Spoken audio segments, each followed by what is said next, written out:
2017 সালে রাজধানীর 7টি সরকারি কলেজকে করা হয় ঢাকা বিশ্ববিদ্যালয়ের অধিভুক্ত হওয়ার পর শিক্ষার মান উন্নয়ন তো হয়নি, উল্টো অভিযোগের খাতায় একে একে যুক্ত হয় ফলাফলের নামে দীর্ঘ জট, গণহারে ফেল করিয়ে বাড়তি টাকা আদায়, ঢাকা বিশ্ববিদ্যালয়ের রেজিস্ট্রার ভবন বিড়ম্বনা। 7 কলেজের শিক্ষার্থীদের দীর্ঘদিনের এই পুঞ্জীভূত ক্ষোভ একসময় রূপ নেয় দাবি আদায়ে। অধিভুক্ত বাতিল করে পৃথক বিশ্ববিদ্যালয়ের দাবিতে রাজপথেও নামতে হয়েছে শিক্ষার্থীদের। 5ই আগস্টের পর শিক্ষার্থীদের সেই দাবি আলোর মুখ দেখে। গত বছরের ডিসেম্বরে 7 কলেজের অধিভুক্ত বাতিল করে গঠন করা হয় বিশেষ কমিটি।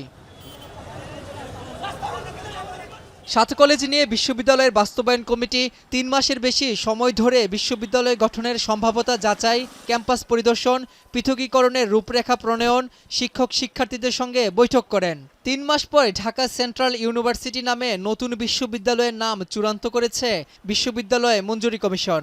রবিবার ইউজিসি ভবনে 7 কলেজের শিক্ষার্থীদের প্রতিনিধি, বিশেষ কমিটি ও ইউজিসি যৌথভাবে এই সিদ্ধান্ত নেয়।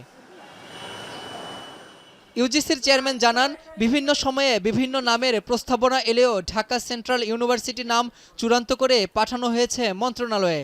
দ্রুতই বিশ্ববিদ্যালয়ে বাস্তবায়নে ইউজিসি মন্ত্রণালয়ে কাজ শুরু করবে বলেও জানান তিনি। আমরা কমিশন এবং ছাত্ররা একসাথে হয়ে যৌথভাবে সিদ্ধান্ত নিলাম। সবার সহযোগিতা এখানে আছে, যত দ্রুততার সাথে এটা সম্পূর্ণ করা যায়, কমপ্লিট করা যায়।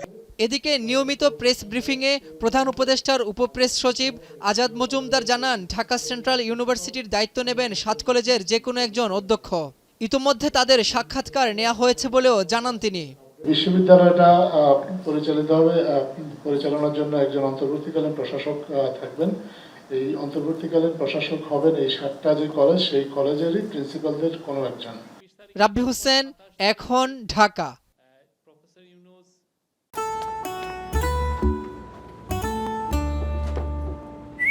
এই ঈদে জুয়েলারি ক্লোদিংয়ে বিকাশ পেমেন্টে ডিসকাউন্ট।